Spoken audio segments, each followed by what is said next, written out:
So now you think bicycle motocross might just be a great sport to get into, but you're asking, where do I start?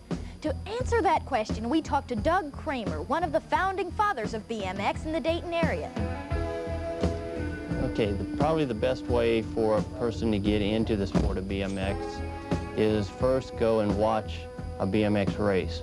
See if he's going to like it, see if what he sees at the races interest him at all, and then, you know, start looking a little farther into the sport.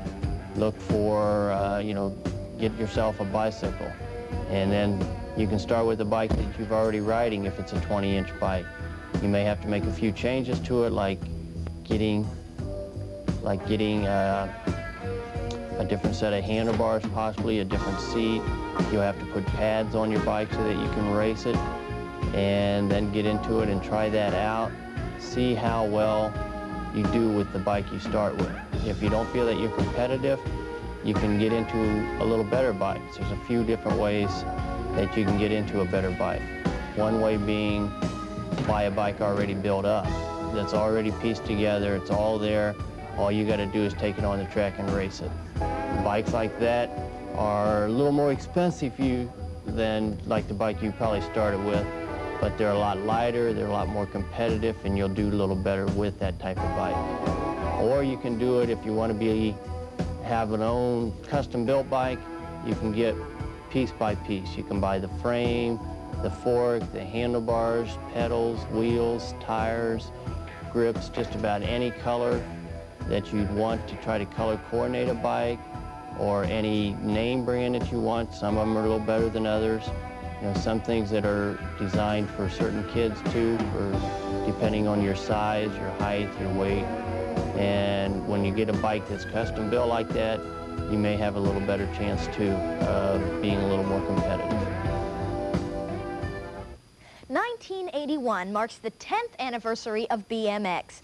Born on the sandlots of California, the sport has grown to such proportions that it's now governed by 3 major associations, each with a professional money series. Right now, there are over 300 active BMX tracks in the United States, and they're used on a weekly basis by over 2 million young people. It's hard to predict just how big BMX will get in the future, but we do know that in the last 10 years, it's become the fastest growing sport in the country, and at this point, we see no reason why it won't keep on growing in leaps and bounds. I'm Jody Light. I hope you've enjoyed our report on bicycle motocross. Have a pleasant evening. Good night.